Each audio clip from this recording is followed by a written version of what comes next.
namni jaarsa isiilleen kabajuu mucattiin naamusan qabdu naan jedhan. Ani beeytee miidhaa ilmoo kiyyaatiif miidhaa kan kootii fi aarsaa kalee kophaa kiyya dukkana keessatti kaffalee asiin gahetu natti mul'ata waan ta'eef yeroo baay'ee ani yeroo haasa'u ni aarifadha.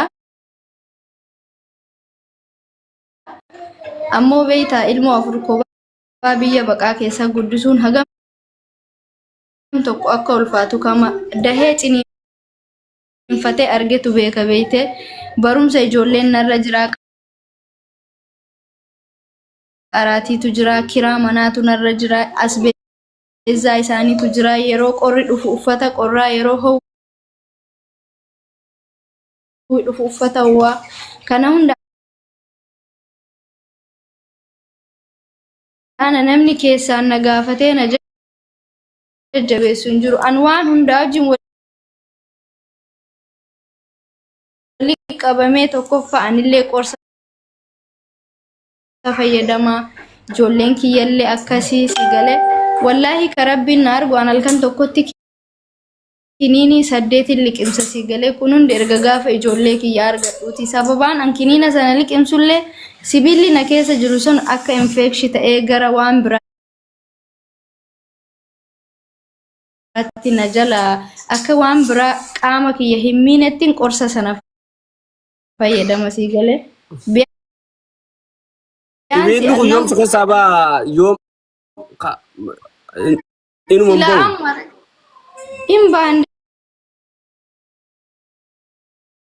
so neefu garuu anuma wanni ani finni keessaan qubool qabnu hin jiru osoo biyaansi nu keessaan na jajjabeessee yu silaa maal gochuu fuula namaa dhufee rakkoo kiyya himadha garuu wanna akkasii hin jiru inshallah rabbi keenya gaafii takkatti ho'i isaa gaafadhu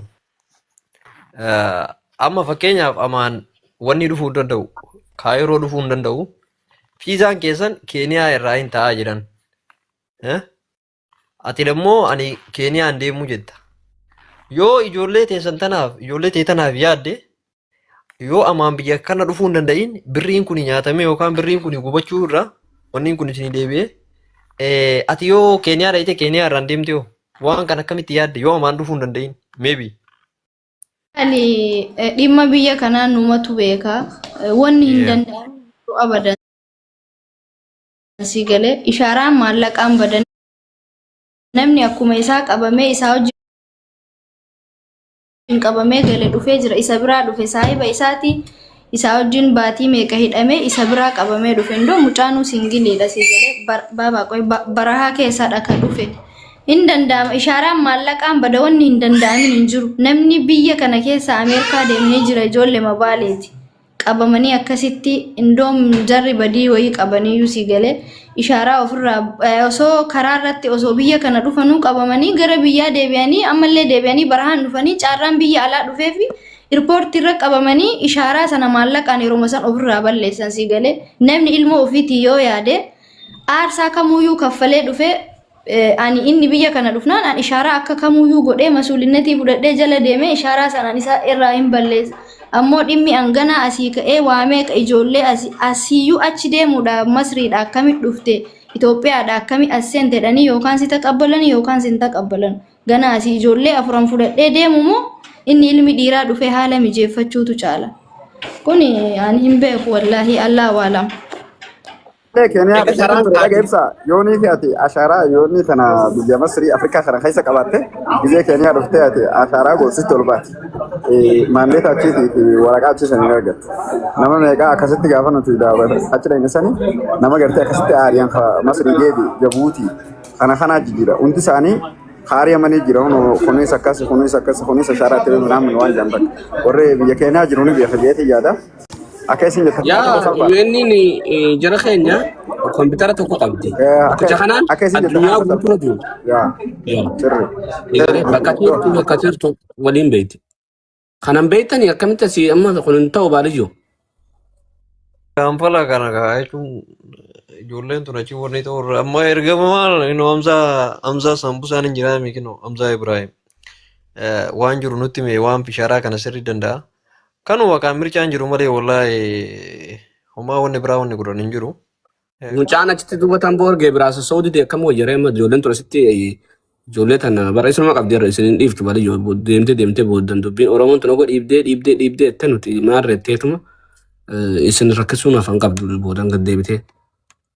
Mucaa kana ammaati maarreen aarsaniitti dhiiftee hara dandamu amma haruma kana dubbiin. Yaa muslimaa ittuma koona wallahi akkasuma gorruudha malee barbannaa ibsaa kiyya bara inni ulfaataa bara jechuun anamma coomni fuudhee kana nama nu beeta. Hin fuune jedha mucaan fuudhe jedha beeta. Anamma wanni kunuu giraan agabbe wallahi. Ani siifi asliin na ajaa'iba kan mucaan fuudhee jiru isin fuudhee isin haasuttu sun maali? Ani asii dawwalee gaafadhe intala wayii jala deemaa naan jedhani malee hin fuune jechuun like akkanumaan intala wayii jala deemaa naan jette ijoolleen sii galee jabeetu jechuudha. Inni garuu akka waan beekuun hin beeku sii galee waliin oolani malee hin fuunee naan jette. Oh inni jala kana waan si agataa hundi danda'u siif gaafadhaame.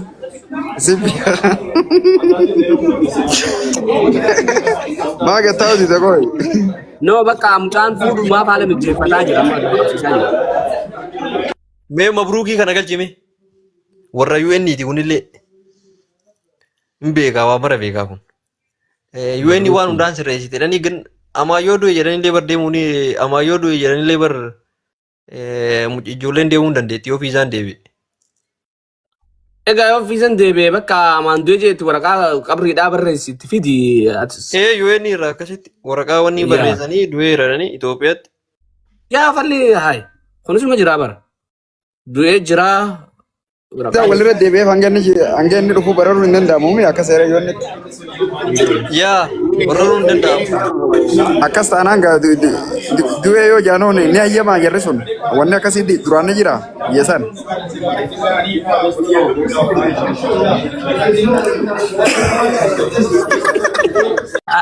Haati siifoo bakka nama calliftee kam? Maalitti? Siifoo? Maalitti? Bar mala sii garree bar.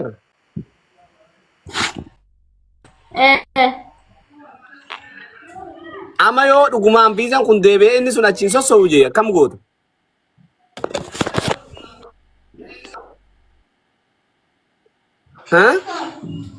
Wallahi maal wanni godhu maaltu jira ree gaa rabbumatti boo'uudha tawakkal talallah jedheetuma rabbi boo'uudha deemanii godhu maaltu jira. Fakkeenyaaf nama walii waraqaa guuttatee namni sun jalaa du'e afaan hin jiru akkam ta'ee deeme namni sun kana dura kaayiroo keessatti numa jira wanni kanaan dhabamtu beekan.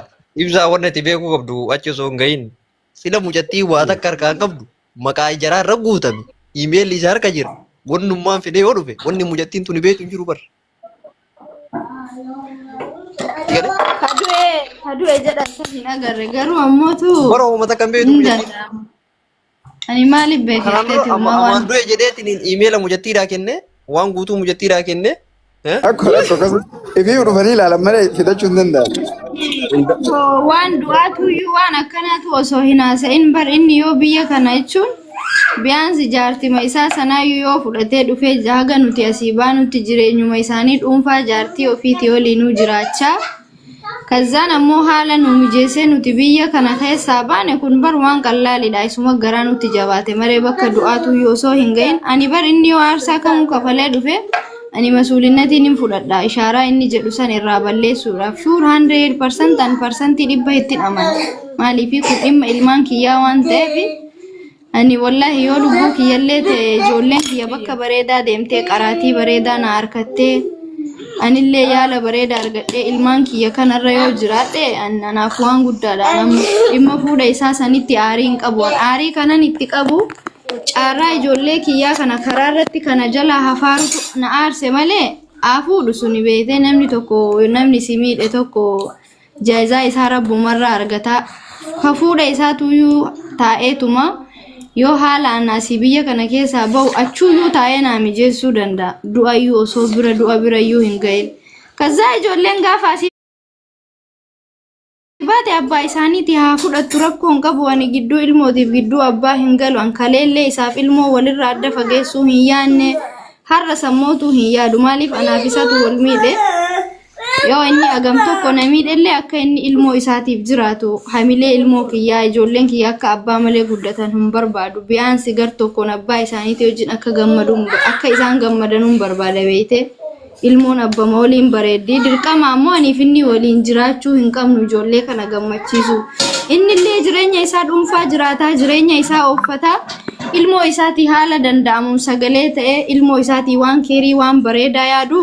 Hin danda'aniif inni aga rabbiin waliin nu jiraachise jiraanne agammoo rabbiin adda nu baase baane ilmoo ofiitii sagalee ta'uudhaaf dirqama isaan bira jiraachuu hin qabdu bakka teesseetiin ijoollee keetii sagalee hamilee ta'uufii qabda an kanan isarraa dhabe malee wallaahi ka rabbiin guddaan na argu hanammeenya isaallee hin qabu akka namni isallee waan hin taane jedhullee fedhee osoo hin taane waan kana waan irraa dhabeefan ani dhimma kiyya ol baasee haasa'e malee wanni kun ammoo isa biraa waggaa meeqa guutuu eega guyyaa ijoolleen kun dhalattuuti hin dhabi'an amma namni meebii fakkeessuu fi maqaa isa balleessuu fi jedha wallaahi laazim maqaa takkaa maqaa maal balleessa baree wanni maqaa balleessu hin jiru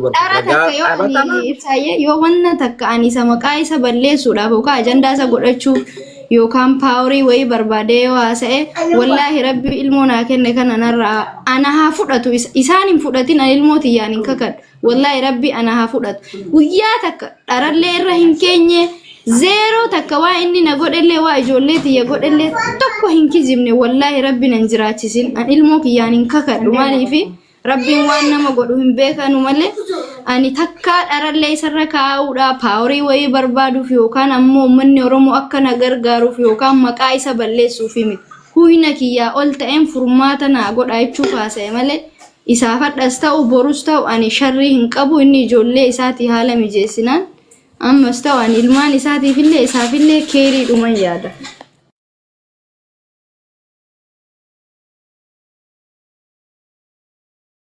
Yaa siifo. Ati dhugumaan haadha Sagaleen gaarii. biyya ni dhaga'ama Absa. Ni dhagame. Amma akka isaa gootu laal. Akkamma jette san jaartii fi isallee wajjin fiddee isinillee wajjaa jiraatu takka takka dhufee ishee haa boorsu. Amma akkuma ijoolleen gammachuu abbaa feetu san isinillee takka takka jiraachuun bareeda. Jaarsa qabdi jechuun waan bareeda. Mana kee bulee deemuun waan bareeda. Jaarsa jaartii lamaa ta'us fa'a. Takkuma takka jechuun osuma hin fe'initti. Saniifuu akkasumatti akka isin jette kana garteemi na hojii jiraachuun dirqamaa miti jechuu tana osoo hin ta'in wajjumaan jiraatanii isanillee fiddee gargaartee waan siistama haquu san irratti asharaa haquu san irratti dalaganii achi booda jaartii isaanii booda dhufee fudhata yoo viizaan dhufeef isii wajjiin akkasitti ijoollee tana biyyaa baasuu qabaa amma silaa yaanna akkas nan fakkaata.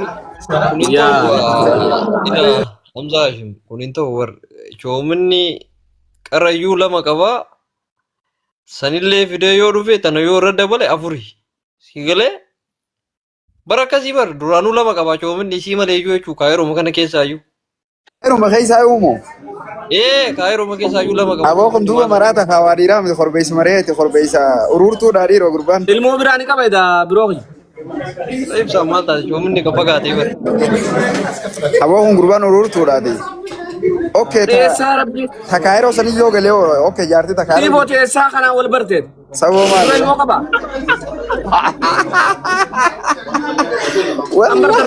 Takkaan nageenya waan akkanaa boo haayi achumaa humni qabee jechuun warra masrumaa humoo. Tiiboo. Achi sudura jaartii fuudhee qaba ilmoo. Ara ilmoon qabu bismillah. Ibsa lama qaba jechuun fikiran jaartii qaba. Bartiidhaan. Hin qabu Hamzaa bakka ati sillee si wajjin illee haa jiraatu akkas hin jedhin naan jette laali habiibi kiyyaan nama fedhii ofiitii jiraatu miti nama ilmoo kiyyaa jiraatudha. Ani inni jaartima isaatii oliin haa jiraatu rakkoon qabu. Habiraan ni qaba kaayiroo tana keessa osoo galin dura si wajjin achi ni qaba. Halaalaa miti garuu halaalaatii miti mahannaati. Ajaa'iba osuma jaartiin haa qabu osuma ilmaan qabuuti wanta deemmatee jechuun maal jalinsa maqaan isii ushummaa afa. Wayyaa gaddaa ta'u. Ati ni beektaa fi reesii foo gaafa sana. Meeqa? Yeroo sana adda bahee jira yeroo san aniif inni addaa miti gargar ba'uun bira 2023 gargar baaneef yeroo sagalee isaa ta'u sanillee an jireenya kiyya jiraadha inni jireenya biraa jiraata turree barnute gargar baane Koi addaa kani koi haram jiru kani jiru jechuun namni wali galee hojii jiraachuun nafa malatti maal boo wanni kana. yaa jiraata innillee jireenya isaa jiraata jechuudha yeroo mana hidhaa ture sanillee ani isaa waliin Maqaa sanuma bira hojiin ka sanin fedhu mas dhiise. Oomun Najir Mangar Baltazari Arsi jedhama maqaa kana godhu. Yoo Baltaazaar guddaa kun Welcome Absa. Amma dhaggeeffadha. Bakka yaatanitti dhiirti